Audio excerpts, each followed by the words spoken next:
Le bonheur est le résultat de l'action juste.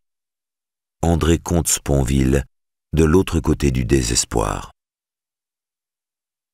L'action est une chance et une menace. Chance de découvrir et de s'accomplir, menace d'échouer et d'être jugé au travers de cet échec. La manière dont chacun de nous arbitre entre ces deux pôles en dit long sur l'estime de soi.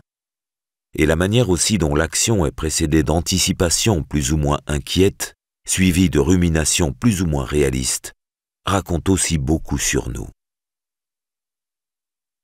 Comment agir sans souffrir?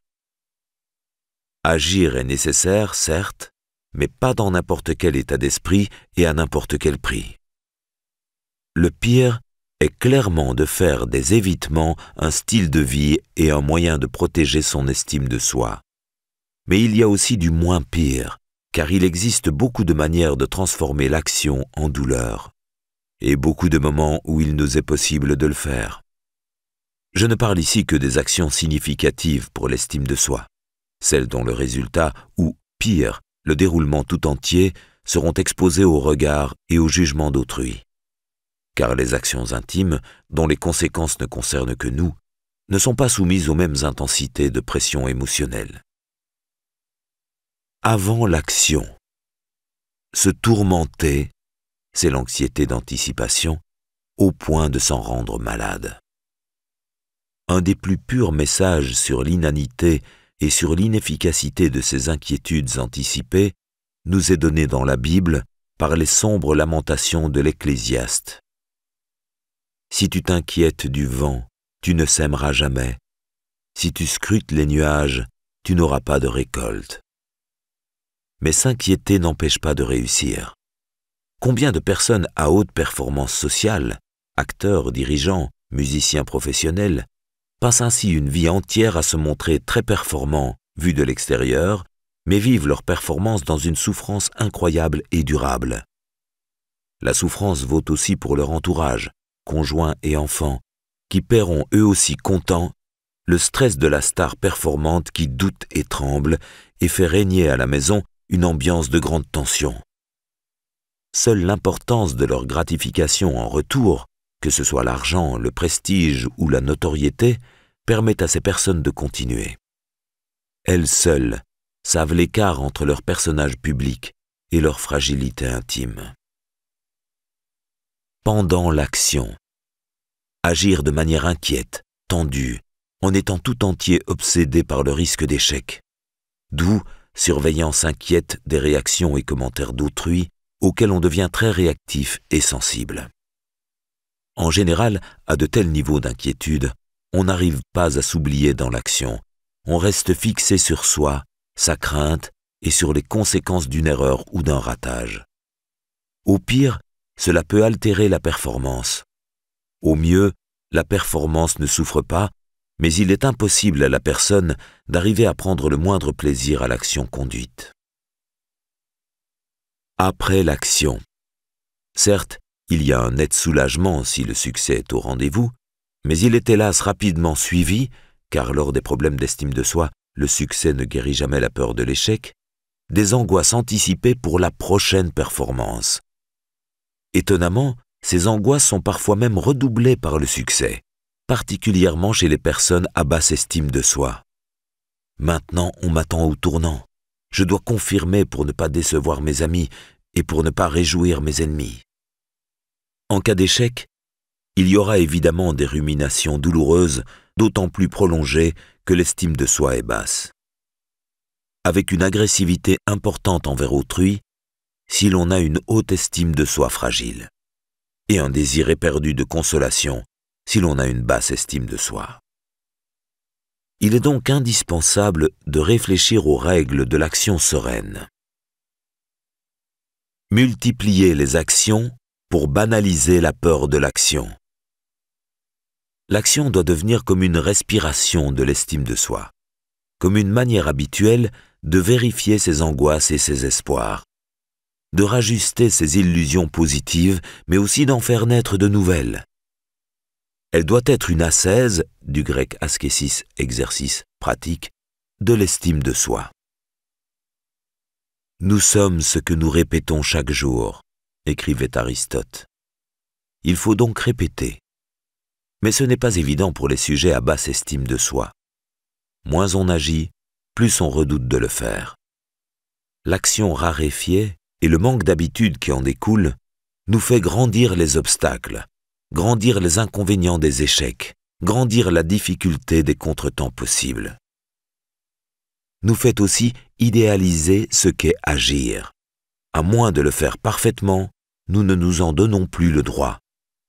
D'où la fréquence de la procrastination. Tarder au démarrage des actions, repousser à plus tard, non par paresse, mais par manque d'habitude, d'automatisme. Et aussi, nous le verrons, par peur de l'échec. C'est pourquoi, lors des thérapies, nous proposons souvent de petits exercices pour aider à se confronter à la vie. Nous savons qu'en parler et comprendre est nécessaire, mais pas suffisant. Il faut aussi agir et multiplier, banaliser les actions. On fait alors répéter de petites démarches aux patients qui souffrent de cette intimidation face à l'action. Téléphoner 10 fois à 10 commerçants différents pour demander une information. Demander son chemin ou l'heure à 10 passants dans la rue. Au 10e le plus souvent, les patients ont compris ce que nous recherchions à leur faire ressentir. La multiplication des actes rend ceux-ci plus légers, plus faciles, plus évidents. J'ai souvent travaillé de cette manière avec des personnes au chômage qui n'osaient plus envoyer leur CV ou décrocher leur téléphone. Ce n'était bien sûr qu'une partie de leur problème, mais une partie capitale, car placée au tout début de la chaîne des 1000 gestes à accomplir pour se remettre en selle, et placée aussi au cœur de leur quotidien. Il ne s'agit pas ici de dépassement héroïque de soi, de performance sociale, mais tout simplement de reprendre contact avec la vie, de réfléchir aux vraies et aux pseudo-difficultés. Nous nous empêchons souvent nous-mêmes.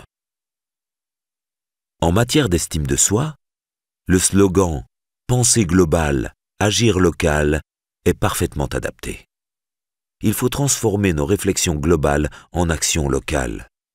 Car, après des années de dérobade liées aux problèmes d'estime de soi, notre cerveau est souvent devenu complètement résistant aux bonnes paroles et aux bonnes résolutions. Seuls ces petits exercices apparemment anodins pourront le prendre à contre-pied, l'éveiller au changement. Les grands effets des petites décisions. Notre époque est parfois si prétentieuse. Prenez l'exemple des résolutions du Nouvel An. On aime bien s'en moquer, même si beaucoup de personnes s'y adonnent. L'année prochaine, je vais essayer de... Mais qui a songé à vérifier si elles étaient suivies des faits? Une équipe de psychologues l'a fait. En début d'année, parmi une population d'environ 300 personnes exprimant le souhait d'un changement dans leur vie quotidienne, dont la moitié avait pris de bonnes résolutions pour l'année suivante et l'autre non, on évaluait tout simplement par un suivi téléphonique 6 mois plus tard si les changements souhaités s'étaient produits. Ces derniers concernaient le plus souvent 3 domaines. Perdre du poids, faire plus de sport ou arrêter de fumer. Les résultats étaient très parlants. 46% de ceux qui avaient pris des résolutions pour la nouvelle année avaient atteint et maintenu leurs objectifs, contre 4% de ceux qui ne l'avaient pas fait. De tout petits engagements ne sont donc pas si absurdes qu'on le croit. Ils ne sont pas une garantie. Il y avait tout de même 54% des résolus qui n'avaient pas atteint leurs objectifs. Mais ils représentent une aide plus importante qu'on ne l'imagine habituellement. Il en va souvent ainsi dans la vie quotidienne. Nous cherchons fréquemment la solution à nos problèmes au travers de démarches longues et complexes, là où, parfois, mais pas toujours, nous devrions d'abord essayer des approches simples, les essayer et surtout les pratiquer durablement. Autre donnée bien connue en psychologie du changement comportemental, le principe de Prémack. On désigne aussi par l'appellation « loi de grand-maman » cette bonne vieille recette qui consiste à dire « Les enfants, vous pourrez aller jouer lorsque vous aurez fini de ranger votre chambre ». S'appliquer à soi-même ce principe représente une aide appréciable. À ce propos, il est préférable que la décision de sa mise en œuvre vienne de nous plutôt que de l'extérieur. L'autocontrôle donne toujours de meilleurs résultats que le contrôle externe. Inutile de le vivre comme une contrainte ou une punition. Il est tout à fait possible de le mettre en œuvre de manière sereine. Il procède d'un constat d'humilité. Nous sommes des êtres très sensibles à la dispersion et à la distraction, ce qui diminue nos capacités d'autocontrôle. S'appliquer le principe de Prémac est utile dans tous les environnements qui vont nous pousser à nous détourner de tâches difficiles au profit de sollicitations immédiates. Lorsque j'ai écrit ce livre, et bien que j'apprécie au plus haut point l'activité d'écriture, j'ai souvent dû me l'appliquer pour faire face à la tentation de passer un coup de téléphone, de regarder si j'avais reçu un mail, de me lever pour aller faire un tour, toute tentation qui me prenait à la moindre difficulté d'écrire. Je me disais alors, tu passeras ce coup de fil à ton ami lorsque tu auras fini le chapitre. On ne peut régir toute son existence ainsi, mais seulement certains passages, ce qui n'est pas si mal. Il est étrange de réaliser que des stratégies simplissimes fonctionnent ainsi sur nous. C'est presque vexant. Nous aimons tant nous voir comme des personnes subtiles et supérieures, mais nous sommes aussi des êtres simples, et des règles simples peuvent nous aider. Finalement, il semble bien que les deux niveaux du simple et du complexe nous soient également nécessaires. Que nous ayons besoin à la fois de poser des objectifs élevés et généraux, mais que, dans le même temps, nous puissions aussi définir des attitudes concrètes et basiques qui en faciliteront la mise en œuvre. L'action flexible. Savoir s'engager et savoir s'arrêter. Un autre des problèmes avec l'action des personnes dont l'estime de soi est défaillante est celui de la flexibilité. Autant il est important de savoir s'engager dans l'action, autant il est également important de pouvoir s'en dégager en fonction des informations obtenues au fur et à mesure. Or, si les sujets à basse estime de soi sont lents au démarrage, ils peuvent parfois s'avérer lents au freinage. C'est ce qu'on nomme la persévérance névrotique, dont la devise pourrait être « Maintenant que j'ai commencé, je dois finir et y arriver à tout prix ». Cette persévérance est largement alimentée par de nombreux proverbes et maximes, dont la plus toxique à ma connaissance est celle-ci, nord-américaine « Quitters never win and winners never quit ». Ceux qui abandonnent ne gagnent jamais et ceux qui gagnent n'abandonnent jamais. Très beau, parfois vrai et souvent faux. Qu'est-ce que la flexibilité mentale? La capacité à renoncer au bout d'un moment, lorsqu'on réalise que l'atteinte de l'objectif va être trop coûteuse en temps, en énergie, en rapport qualité-prix. Pour être à l'aise avec l'action, il s'agit de savoir parfois renoncer à l'action et s'en désengager. Cela nécessite lucidité et estime de soi. Il faut s'estimer assez pour ne pas se sentir dévalorisé par l'arrêt, le changement d'avis, etc. Les problèmes d'estime de soi sont d'ailleurs pain béni pour les manipulateurs, notamment grâce à ce mécanisme. Une fois la personne engagée, même si elle sent qu'elle est en train de faire une bêtise, elle n'ose plus revenir en arrière pour préserver son image sociale aux yeux d'autrui. Dans de nombreuses études portant sur ce phénomène, on propose à des volontaires des séries de tâches impossibles à réaliser, problèmes de logique et de mathématiques, et on observe combien de temps ils persévèrent avant de jeter l'éponge, ou de passer à l'épreuve suivante. Tous les travaux disponibles montrent qu'une bonne estime de soi augmente la flexibilité par rapport à l'atteinte d'objectifs. On insiste un peu face à la difficulté, puis on passe au problème suivant. À l'inverse, les difficultés d'estime de soi incitent à renoncer très vite, ou bien à ne jamais renoncer, et à passer alors tout le temps de l'épreuve à buter sur le premier problème insoluble. Difficile en elle-même, cette capacité à renoncer et à se désengager est encore plus difficile quand elle concerne des engagements pris devant autrui.